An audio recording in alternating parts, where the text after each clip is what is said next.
Different styles of metal roofs. You have standing seam, you have exposed fastener or ag panel metal roofs. You're going to get less maintenance with a standing seam metal roof. It is a little bit higher cost. Something you want to make sure is done when doing a metal roof. A lot of times we go to older communities like Boonville, Moberly, Fulton, and we see 2 to 3 layers of shingles on the roof, and then we see metal roof on top of that.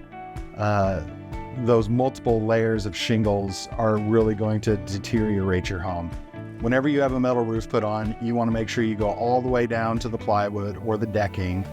Maybe get some insulation installed under there, give you a higher R value or insulation value on your home. And then when it comes to the actual metal itself, the gauge or the thickness of the metal is something you want to look at. There are tons of different color options.